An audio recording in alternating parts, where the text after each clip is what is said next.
The Galactic Union Council Chamber, a vast dome of shimmering crystal and steel, buzzed with nervous energy as representatives from countless star systems gathered for what many hoped would be a peaceful summit. But the air was heavy with tension. Outside the Grand Hall, massive starships hovered silently in the shadow of the Council's space station, waiting for any sign of change. The delegates, creatures of all shapes and sizes, whispered in their native tongues, some exchanging wary glances, while others sharpened their arguments about border disputes and trade rights, unaware that something far more dangerous was about to unfold.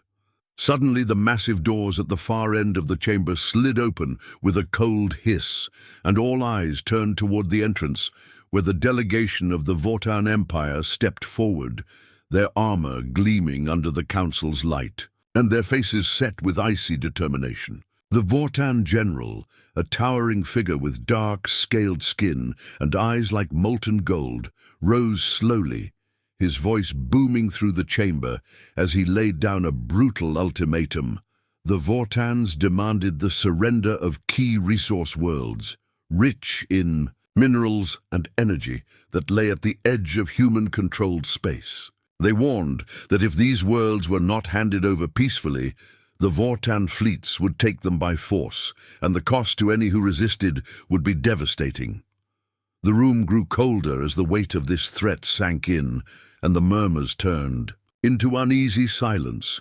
The humans, long known for their fierce independence and stubborn resilience, had until now remained quiet, watching the Vortans with a careful, calculating gaze.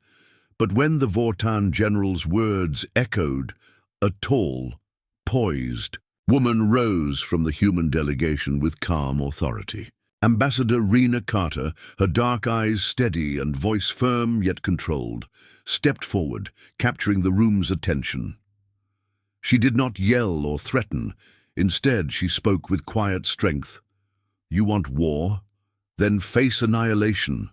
Her words hung in the air like a storm warning, shocking everyone into silence. Never before had a human dared speak so boldly to the feared Vortan Empire, and the shock was so great that some delegates gasped audibly. The Vortan General's lips curled into a slight, contemptuous smile, but his eyes narrowed, sensing a challenge he had not expected. Rena's calmness unsettled the council, and the tension escalated. The Vortans were known for their brutal military might, and rarely faced opposition without crushing it swiftly. But here was humanity, standing, firm and unafraid. A heated debate erupted among the council delegates, some urging caution, others calling for immediate response. As voices rose and accusations flew, the Vortan delegation turned and strode out of the chamber, their departure echoing like a drumbeat of war. The humans remained silent, their message clear. They would not back down. Back on Earth, in a high-security command center beneath the surface, Rena and her team gathered around holographic displays, analyzing the threat with a mix of urgency and cold calculation. She knew the Vortans had underestimated humanity's resolve and preparation. For decades, Earth's scientists and military strategists had developed new technologies, defense grids, stealth ships, AI combat units, all ready to be unleashed if war came. Rena's mind raced as she considered the possibilities, the risks, and the cost. She understood that this was not just a battle for territory, but a test of survival. In the days following the Council's collapse, transmissions from the outer colonies reported the first attacks, Vortan warships striking swiftly at outposts, expecting easy victories. But instead, they met unexpected resistance, automated mines that twisted space to trap enemy vessels, drones that moved faster than their sensors could track, and coordinated strikes from hidden human fighters. The Vortan commanders were caught off guard, their pride wounded by the humans' tactics. Amid the chaos, a young Vortan officer named Karex, stationed on the flagship Imperator's Claw, began to question everything he had been taught. How could humans predict their moves so precisely? How had they turned the odds against the Empire's most powerful fleet? As reports of human resistance spread across the Vortan military, cracks formed in their leadership. Some called for overwhelming force to crush the rebellion quickly. Others whispered about negotiation and retreat. But honor and fear of appearing weak held the Vortans to their path of war. Back on Earth, Reyna stood before her fleet commanders, outlining Operation Shieldbreaker. A bold plan to not only defend human worlds, but to strike deep into Vortan space, forcing them to reconsider their ambitions. She reminded them of what was at stake, not just territory, but freedom, dignity, and the future of humanity. As night fell on Earth, the stars above seemed to watch silently, bearing witness to the brewing storm. The council chambers were empty now, but the echoes of that fateful day lingered, a reminder that when humanity said, "You want war?" then face annihilation. It meant a war unlike any the galaxy had ever seen. The first moves had been made, but the game was far from over. In the shadows of distant stars, fleets mobilized, spies moved quietly, and the fate of countless worlds hung in the balance. The calm before the storm was fading fast. The days following the Vortan ultimatum and the humans' defiant warning were filled with a tense calm.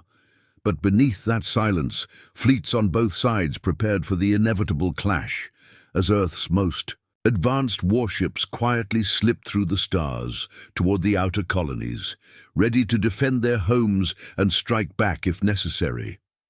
On the front lines, the Vortan commanders expected swift victories. Their vast fleets and brutal tactics had never failed them before, and their confidence was unshakable as they unleashed the first wave of attacks against human border worlds. But what awaited them was not the easy conquest they had imagined. Instead, they found that humanity had spent years preparing, turning those quiet, distant colonies into fortresses bristling with hidden defenses that no one could have guessed at. As the Vortan dreadnoughts entered human space, their sensors began to flicker, confused by invisible mines that bent the very fabric of space-time, making detection impossible and trapping enemy ships in deadly webs. Then from behind the debris fields and nebula clouds, human drones darted out like swarms of angry hornets, striking with precision and vanishing before the Vortans could react. The Vortan fleet commander, General Thrax, cursed the unexpected. Resistance, watching helplessly as one of his flagships was torn apart by missiles that moved faster than his ship's defenses could respond. Meanwhile, Earth's command center was alive with activity. Glowing screens displayed enemy movements, and commanders gave orders with calm determination as they launched coordinated strikes to protect the colonies and push back the invaders. Ambassador Rena Carter, now back on Earth and appointed Supreme Commander of the United Human Fleet, monitored every report with sharp focus, knowing that this battle would decide the fate of her people. In the midst of the conflict, a young Vortan tactician named Carex sat in the command room of the Imperator's Claw, the Empire's largest warship, studying the humans' tactics with growing unease. He noticed that their attacks were not random but seemed almost predictive, as if they knew the Vortan's moves before they were made. Frustrated and confused, Carex began to suspect that the humans had something he had never seen before. A level of strategy and innovation that made them far more dangerous than anyone expected. As the fighting intensified, the human forces unleashed their newest weapon, AI-controlled defense grids that could think and adapt in real time, adjusting their firing patterns to target enemy weak points and shield breaches. The Vortan ships, designed to crush opponents through brute strength, found themselves outmaneuvered and overwhelmed by this technological edge. On the ground, human marines equipped with exoskeleton suits and advanced weaponry moved swiftly through Vortan-occupied colonies, sabotaging supply lines and communications with skill born of years of training in guerrilla warfare. The Vortan, Soldiers, used to dominating weaker enemies with sheer force, were taken aback by the humans' speed and cleverness. Amid the chaos, Carex wrestled with his growing doubts. He had been raised to believe in the Empire's invincibility, but now he saw it cracking under human ingenuity. The Imperator's claw took heavy damage in one battle when it was caught in a space minefield that humans had secretly planted months earlier. The ship's shields flickered and failed under the barrage, forcing Carex and his crew to initiate emergency repairs even as laser fire tore at their hull. As the Vortan fleet retreated to regroup, the humans seized the opportunity to strike back, pushing into enemy-held space with daring raids that further shook Vortan morale. On Earth, Reyna convened a council of commanders to plan their next move. She emphasized that this war would not be won by brute force alone, but by intelligence, unity, and the willingness to fight for survival with every resource they had. She reminded them that humanity's strength lay not only in technology, but in their determination to protect their homes and loved ones at any cost. The atmosphere in the command center was tense but focused. Every officer knew that failure meant disaster, and victory would demand everything they had. As the weeks passed, the conflict escalated, with battles raging across multiple star systems, each side pushing harder and suffering losses. The Vortans, wounded and humiliated, began to question their strategy, while human forces gained confidence from their unexpected successes. Carex, haunted by the growing possibility that the Empire might lose, sent secret reports back to his superiors, warning of the humans' deadly capabilities and urging caution, but his advice was ignored. The Vortan leadership refused to admit weakness, demanding even harsher attacks to crush the resistance. In the midst of this, Reyna prepared a bold plan to lure the Vortan fleet into a trap that could end the war, or destroy both sides if it failed. She knew the risk, but humanity had no choice.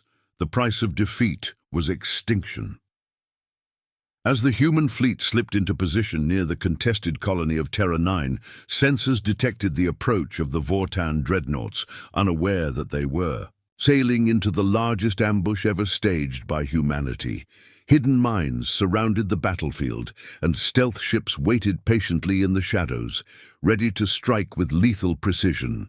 Reyna's heart pounded as she gave the order to engage, knowing that everything depended on this moment. The first shots were fired in the darkness of space, lighting up the void with deadly flashes. The humans fought with fierce determination, each ship playing its part in the carefully planned attack. The Vortan commanders realized too late that they had underestimated their enemy's resolve and skill. The battle raged for hours, with ships exploding in brilliant fireballs and the silence of space shattered by the thunder of weapons. Carex, trapped aboard the damaged Imperator's claw, stared out at the carnage and wondered how the mighty Vortan Empire could be brought so low. He saw human ships weaving through the chaos, almost like ghosts, striking from places no one thought possible. The tide of battle was turning, and with every loss, the Vortan hope for victory dimmed. As the last Vortan ships fled into the darkness, Reyna allowed herself a moment of grim satisfaction. The first strike had been costly, but successful. The humans had shown that they would not only defend their worlds, but fight back with everything they had. The galaxy was watching, and the message was clear. Humanity was no easy target.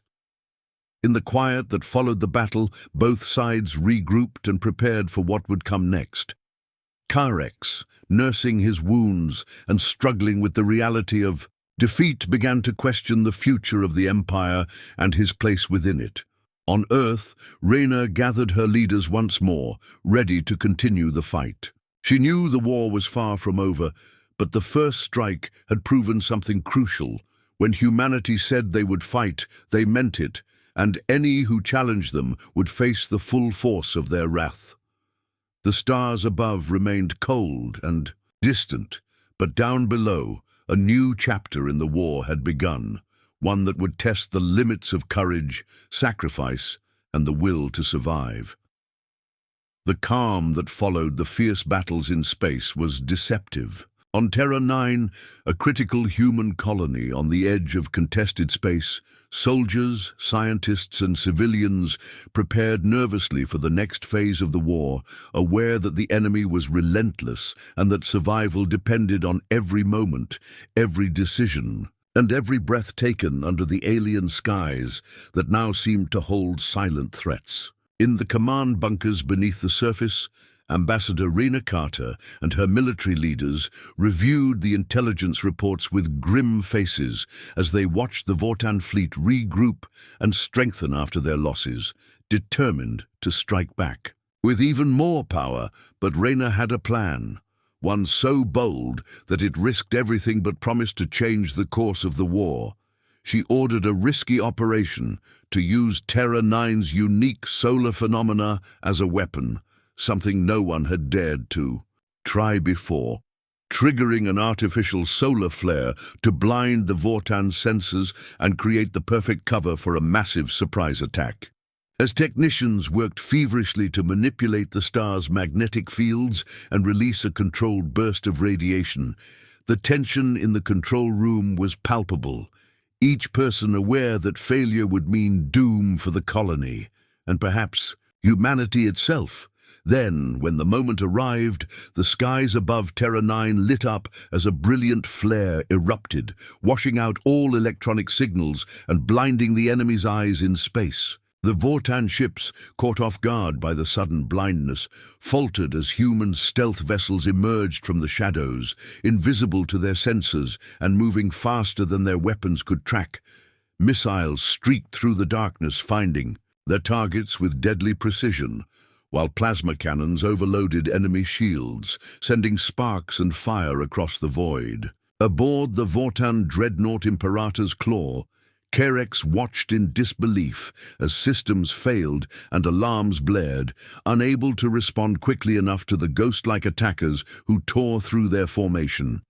As the battle raged above the planet's atmosphere on the surface, human marines deployed with lethal efficiency, their exoskeleton suits powered by advanced technology that enhanced strength and speed. They moved through forests and ruined cities like shadows, targeting supply depots and communication towers, cutting off the Vortan forces from coordination and support. The sky itself seemed to catch fire with tracer rounds, explosions, and the glowing trails of missiles as both sides fought desperately for control. The human fighters used every advantage, striking swiftly and disappearing before the Vortans could bring their overwhelming force to bear. The Vortan soldiers, trained for open warfare and brute force, found themselves outmatched by this new style of combat, their confusion and fear growing with every ambush. Inside the Imperator's Claw, Carex felt the weight of defeat pressing on his shoulders, but refused to surrender. He issued orders to regroup and launch counterattacks, hoping to turn the tide despite the damage. The battle extended for hours, with moments of brutal silence followed by sudden bursts of violence that kept everyone on edge.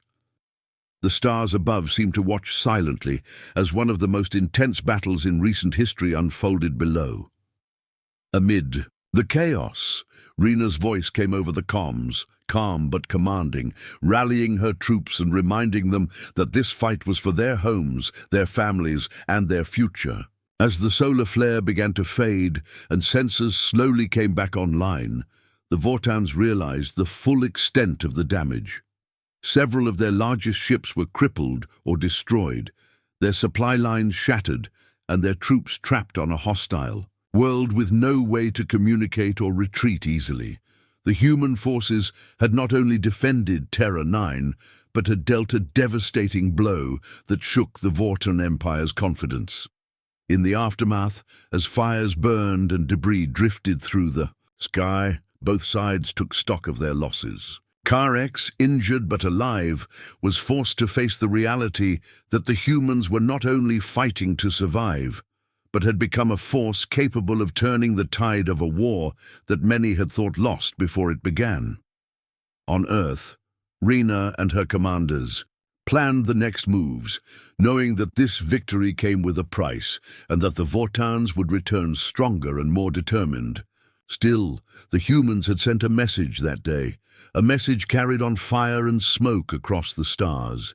They would not break, they would not surrender, and when the sky caught fire, it was the dawn of a new era where humanity fought back with everything it had. The tension remained thick in the galaxy as spies moved quietly, fleets repositioned, and the war's next chapter awaited in the shadows. But for that moment, on Terra 9, the humans celebrated a hard-won triumph that gave hope to countless worlds and made even the proud Vortan Empire hesitate in fear. The planet Draxion Prime was a jewel in the Vortan Empire, a fortress world, rich in resources and a symbol of their power. But now it faced the greatest threat it had ever known, as the human fleet approached silently, hidden by the dense asteroid belt that surrounded the planet, giving Earth's forces the perfect cover to launch their boldest attack yet. Ambassador Rena Carter stood on the bridge of the flagship Resolute, her eyes fixed on the glowing orb of Draxion Prime below, knowing that if they could take this world, it would be a devastating blow to the Vortans' morale and might force them to reconsider their campaign of conquest. But she also knew the cost would be high and victory was not guaranteed. As the human fleet slipped through the asteroid field, Vortan's sensors remained blind, giving the humans a chance to strike. With surprise, the planet's orbital defenses were strong, but the humans had prepared carefully, sending in stealth fighters to disable key defense stations one by one, while massive EMP bursts scrambled the enemy's communication networks. On the surface, Vortan commanders hurried to organize their troops, sensing the storm before it fully arrived. General Thrax, badly wounded but still commanding, ordered all units to defend the capital city at all costs, knowing that losing Draxion Prime could mean losing the war itself. As the human ground forces landed in drop pods across the planet, their arrival was met with fierce resistance, but their advanced armor and weapons gave them an edge, allowing small squads to break through the enemy's lines and sabotage critical infrastructure. The city's streets soon became a deadly maze of gunfire and explosions, with civilians caught in the crossfire and desperate to survive. Above, the human fleet engaged the Vortan warships that had rushed to defend the planet, and space itself became a battlefield of flashing lasers and massive explosions. On the bridge of the Imperator's Claw, Carex watched the battle unfold with a growing sense of dread, realizing that the humans had learned from every encounter and now outmatched them in strategy and determination. He ordered his ships to regroup and form a protective ring around the planet, but the humans anticipated this and unleashed a coordinated strike that shattered the Vortan formation, sending debris and fire spiraling into the void. Back on the planet, human special forces infiltrated the main command center hidden beneath the city, fighting their way through corridors filled with traps and enemy soldiers, pushing closer to the heart of Vortan power on Draxion Prime. General Thrax, knowing his time was running out, made a final broadcast to the Empire, warning that the humans fought with a courage and skill never seen before, and that the Empire must prepare for a long, brutal war. As the battle reached its peak, Rena led a daring assault with her own squad to capture the planetary control tower, the key to turning the planet's defenses fully in their favor. After intense fighting and heavy losses, the humans secured the tower and activated the planet's defense systems to repel remaining Vortan forces and protect civilians. The fall of Draxion Prime sent shockwaves through the galaxy. The once proud Vortan Empire faced a crushing defeat that questioned their dominance and emboldened human allies across the stars. Carex, wounded and disillusioned, fled the planet. Aboard a damaged vessel, his faith in the Empire shaken as he wondered what future lay ahead for both sides. As the fires burned and the dust settled, Ambassador Rena Carter stood atop the control tower, looking out over a battered but victorious world. knowing that the war was far from over, but that this victory proved humanity's strength and resolve. In the cold silence of space, the message was clear. The age of Vortan supremacy had ended, and the galaxy would never be the same again. After the devastating loss of Draxion Prime, the once proud Vortan Empire was shaken to its core, and fear began to creep into the hearts of commanders and soldiers who had never known defeat. Whispers of humanity's unexpected strength spread through the ranks like wildfire, turning confident warriors into cautious fighters who doubted their invincibility for the first time in generations. Aboard the battered flagship Imperator's Claw, K-Rex sat silently, his mind racing with the bitter truth that the humans were no longer a weak enemy to crush easily, but a force capable of turning the tide against even the mightiest fleets. The Vortan High Council, desperate to restore their reputation and stop the growing human threat, ordered a new campaign to crush the rebellious systems supporting Earth and demonstrate that the Empire's power remained unbroken. But this time, they underestimated the humans' resolve and adaptability. As Vortan fleets surged toward the border systems, expecting quick victories, they found themselves walking into traps laid with deadly precision by human commanders who had learned every lesson from past battles. The humans struck with relentless fury, using hit-and-run tactics, ambushes, and sabotage to wear down their enemy. Entire Vortan squadrons vanished without a trace, their ships found shattered in asteroid fields or disabled by electronic warfare that left their crews stranded and vulnerable. In the heat of these engagements, the Vortans began to fear not just the humans' weapons, but their unpredictable strategies and fierce will to survive. Morale among the Vortan soldiers declined as they faced enemy pilots who seemed to anticipate their moves and marines who fought with a determination fueled by the defense of their homes and families. Meanwhile, human leaders like Ambassador Rena Carter inspired their forces with speeches reminding them that fear was the enemy's greatest weakness and that courage and unity would turn the tide of this war. As battles raged from the depths of space to the surface of contested worlds, the Vortan commanders found themselves forced into defensive positions, retreating where once they had advanced with confidence. The once unstoppable empire began to crumble from within, its commanders arguing over tactics and blaming one another for the growing losses. Even K-Rex, once a proud and loyal servant of the Empire, felt the sting of doubt and the growing respect for the enemy he had once dismissed. In a daring raid led by human special forces, the command center on the planet Zarshul was overrun, capturing key Vortan officers and vital intelligence that revealed the Empire's weaknesses and plans. This victory spread fear among the Vortan population, shaking their belief in the Empire's invulnerability and fueling resistance movements within occupied territories. With every success, humanity's reputation grew, and stories of brave fighters and impossible victories spread like wildfire across the galaxy, inspiring hope among the oppressed and worry among the Vortan elite. As the war dragged on, both sides faced exhaustion, but it was the Vortans who felt the crushing weight of fear for the first time, realizing that the humans were not just survivors, but warriors who would fight to the last breath. The day came when the Vortan High Council, facing mounting pressure, called for an emergency summit to rethink their strategy and find a way to crush the humans once and for all. But deep inside, even their greatest leaders knew that the enemy they had once mocked had changed the rules of war forever, and that to win, they would have to confront the fear that had taken root in their ranks or face total collapse. As the council debated and the fleets prepared for what could be the final battle, K-Rex looked toward the stars with a new understanding that sometimes the greatest weapon in war was not firepower, but the fear that shattered the strongest of enemies. And now, for the first time, it was the Vortans who trembled in the face of humanity's unstoppable will.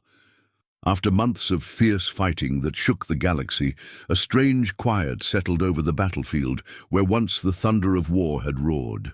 The human fleet and the shattered remnants of the Vortan forces hovered warily in space above the scarred worlds they had fought to control, both sides nursing wounds and counting losses, unsure if the silence meant peace or a deadly calm before. The next storm, Ambassador Rena Carter stood on the bridge of the Resolute, staring into the dark void, knowing that this silence was the most dangerous moment of all. For wars were often decided not in battles, but in the moments between them, when fear and hope battled quietly in the hearts of men and aliens alike. The Vortan Empire, once proud and unyielding, was fractured and uncertain, its leaders whispering of surrender even as some factions plotted desperate last stands or treacherous moves to regain power.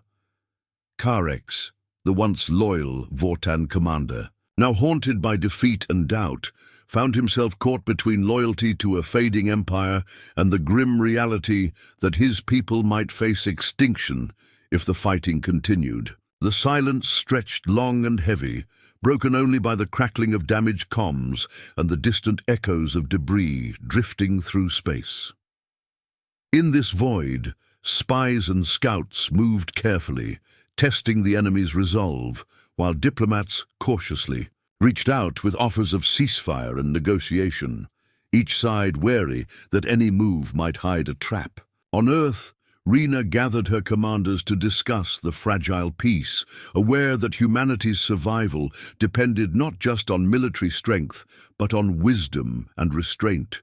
The scars of war were deep, and even victory felt hollow when weighed against the lives lost and the worlds devastated. As negotiations slowly began, strange reports arrived from the frontier. Small human outposts discovered signs that some Vortan factions were gathering, not to fight, but to surrender, weary of the endless bloodshed and hungry for a chance at peace. Yet others warned of hidden pockets of resistance, fanatics who believed the Empire must fight to the last breath, willing to reignite the war at any cost. The galaxy held its breath, waiting to see if the silence after thunder was the beginning of healing or the calm before a new storm.